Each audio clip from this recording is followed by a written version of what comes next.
We're going to continue on with the chapter 6 notes. We already covered all of the perpendicular bisector notes. I'm going to go ahead and skip through these and get right to the angle bisector. And here we go. Let me zoom out of this. Let's see.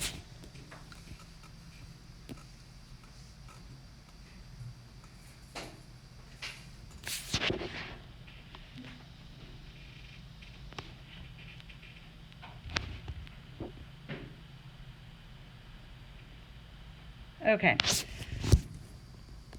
So an angle bisector theorem states that if a point is on the bisector of an angle, then it's going to be equidistant from the two sides of the angle. And we saw yesterday that the word equidistant meant the same distance. Now, remember, a distance is always indicated by a perpendicular segment. So in order to confirm that these are actually equidistant, these are distances, we would need to see the right angle here. And then the angle bisector is going to be this ray, which is AD. Notice we can tell that this angle BAC has been bisected because it's got the two congruency marks here. It made two equal pieces. So here it says, if AD bisects angle BAC, then we know that, and we also have to know that DB is perpendicular to AB and DC is perpendicular to AC, then we can conclude that DB is equal to DC. So this piece here is going to be equal to this piece here.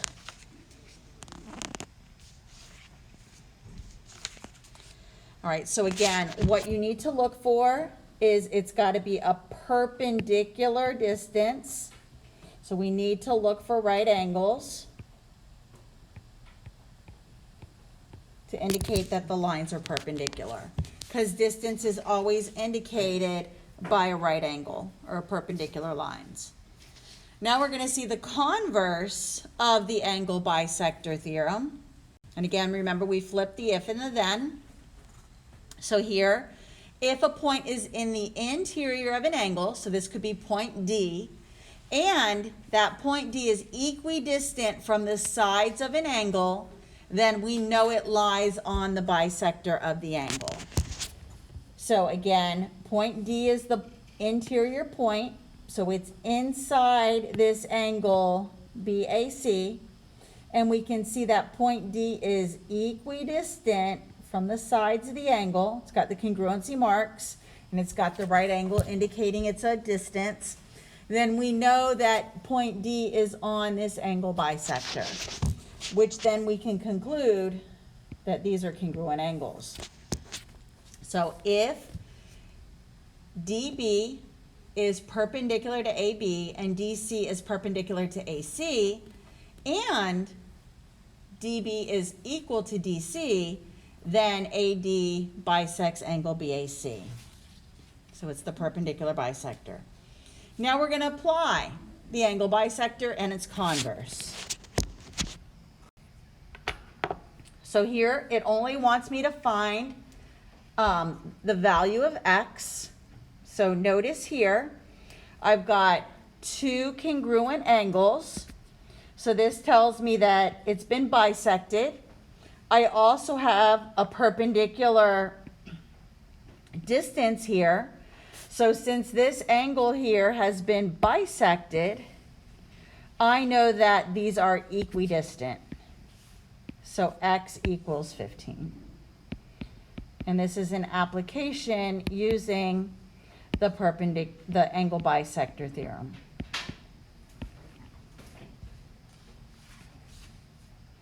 Next example, we're going to use the converse.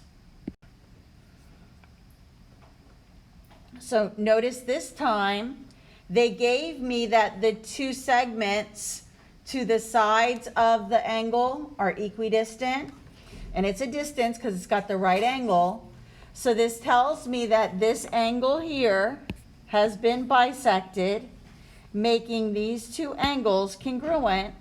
So to find the value of x, I'm going to set the two expressions equal to each other. So I could do 4x minus 6 equals 3x plus 5. It doesn't matter which one you write on the left or the right. We're just going to get our variables together and our constants together. So if I subtract 3x, I get x minus 6 equals 5. Add 6, and x equals 11. Notice the question only asked us to find the value of x. If it asked me to find the measure of the angle, then I would have to plug it back in. So just be careful and read the directions. This would be applying the converse of the angle bisector theorem. Pretty good? Let's try another one. Again, find the value of x. Notice they gave me congruent angles. They didn't tell me anything about the blue lines if they're equidistant, so I can't use the converse here. I'm actually going back and using the angle bisector theorem because I can see that this angle has been bisected because it made two congruent angles. So then that tells me that from a point on the angle bisector, it'll be equidistant from the sides. So this is equal to this. So I can set up my equation as either 5x equals 6x minus 5, or I could put the 6x minus 5 on the left. It doesn't matter. Move your variables together. I get negative 1x equals negative 5. Divide by negative 1, and x equals positive 5. Let's say they had letters on here. Let's say they said that this was A, B, C, and let's say this point is D. Let's say they said find the length of AB. Well, I can see that AB is 5x. Once I find what x equals, plug it in, 5 times 5, and the length of AB could be 25. It's going to be the same for BC. Now, the next slide is actually going back to perpendicular bisectors, and it's asking us to write an equation for the perpendicular bisector. So we're going to be reviewing the relationship of lines that are perpendicular. Remember, they have opposite reciprocal slopes. So I'm going to be using the midpoint formula, and I'm going to be using the slope formula, and then I'm going to be writing an equation in slope-intercept form that would be perpendicular. So I'm going to be bringing back my algebra skills and some prerequisite skills from another chapter. So let's take a look at the last example. Now, they're not going to give you, you may not be given a graph like this.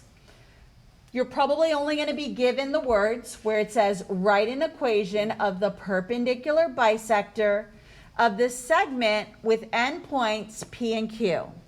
So the blue line is P and Q. So P is over here and it's graphed with the order pair -2, +3. So that's what's over here. And then they've also graphed Q, which is the order pair 4, 1. They connected the points and then made the blue line. Our job is to find the equation for the red line. Now, if they give you a graph like this, you could use your algebra skills. You can see that the y-intercept is right here at -1. And then you could find the slope. You could either do the slope formula, or you can even count the rise and the run. So notice this is rising 1, 2, 3, and then to get to the next point, it runs 1. So the slope here is 3/1. So the equation in slope-intercept form is y equals 3x minus 1.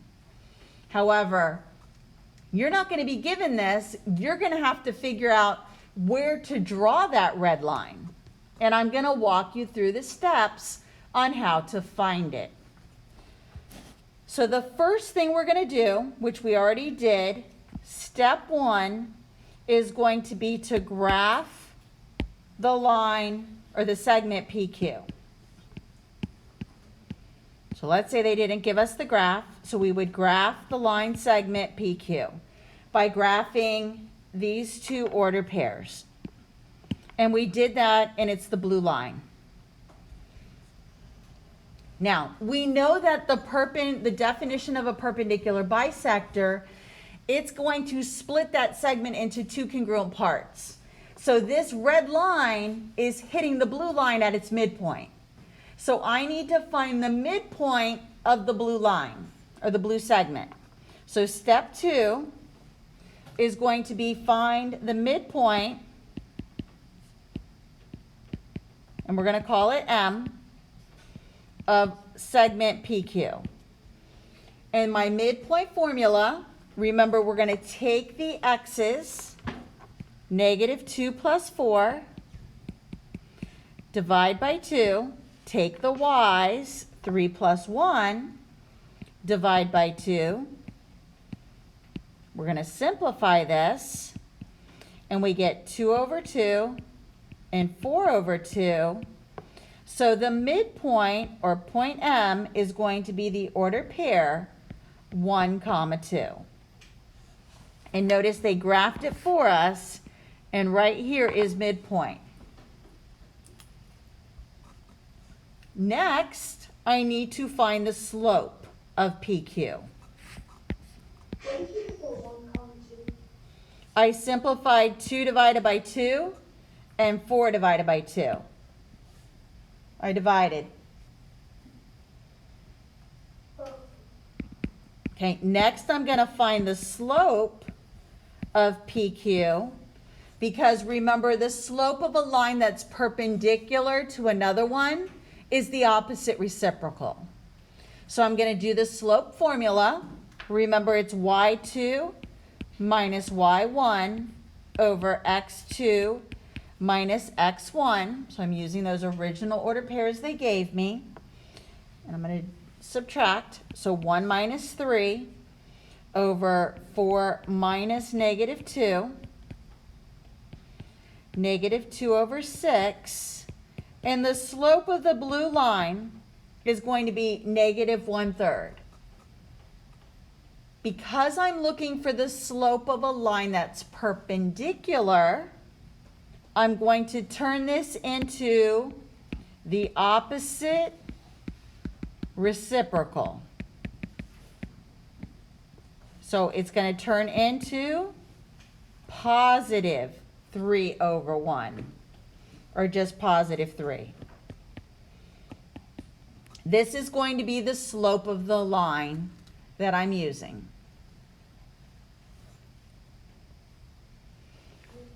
Yes. Because we learned that rule, I forget which chapter it was in, but you had to memorize that parallel lines have the same slope and perpendicular lines have opposite signs and reciprocal slopes. So you should have learned it in Algebra 1, and we did learn this before Christmas. So this is reviewing all of the skills or some of the skills that we learned before Christmas. The next thing I'm going to do is now take my slope I just found and my midpoint and put it into an equation in y equals mx plus b form.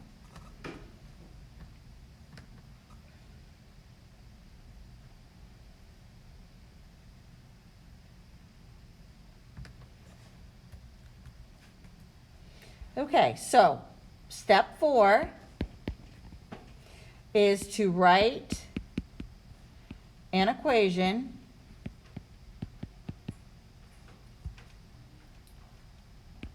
for the perpendicular bisector of PQ.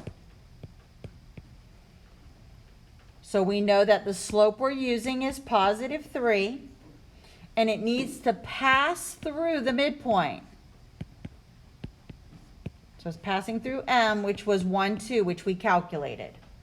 Now, we can do this two ways.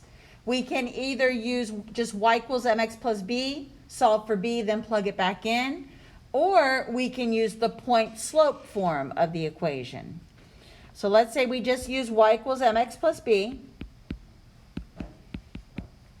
This is x, this is y, and then this is the m I'm going to plug in.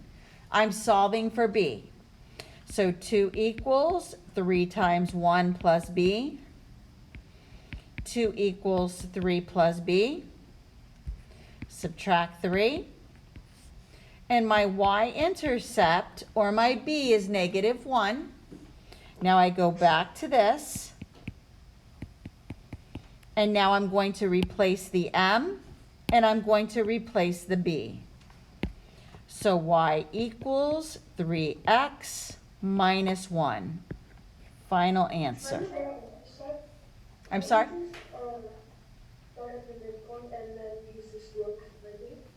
Okay, but you still needed to calculate the slope. You could, absolutely.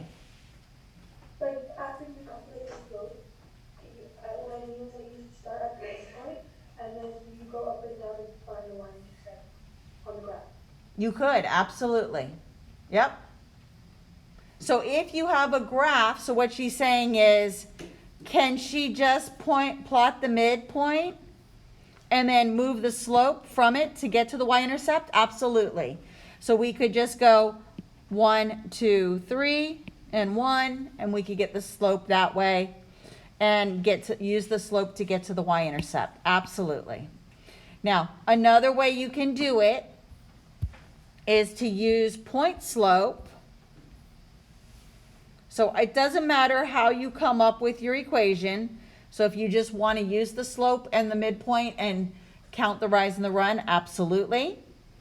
Another way to do it would be to use point slope, which is y minus y1 equals m x minus x1. This time the midpoint, this is my x1, y1. So y minus 2 equals 3 times x minus 1.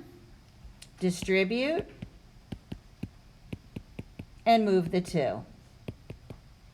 Either way, you still get to the same equation. It doesn't matter. Can you mention the slide again? I'm sorry? Can you show the slide again? I'm sorry, I couldn't hear you. Can you zoom out for this? The whole thing? So this would be the final answer once you plug the b back in. So you want to see the whole thing at once? Or just a specific part? Yeah, that's good. Okay. All right. So that is it for section 6.1. Your homework is 6.1b. There are some evens again, so we'll go over those evens tomorrow, and then tomorrow we'll start 6.2. So you actually have some time to start your homework. Quite a bit of time, almost a little over 20 minutes. If you get stuck on anything and you need help, let me know. If you want to check some of your even answers, you can also check some of those. Does anybody need me to go back to any slides?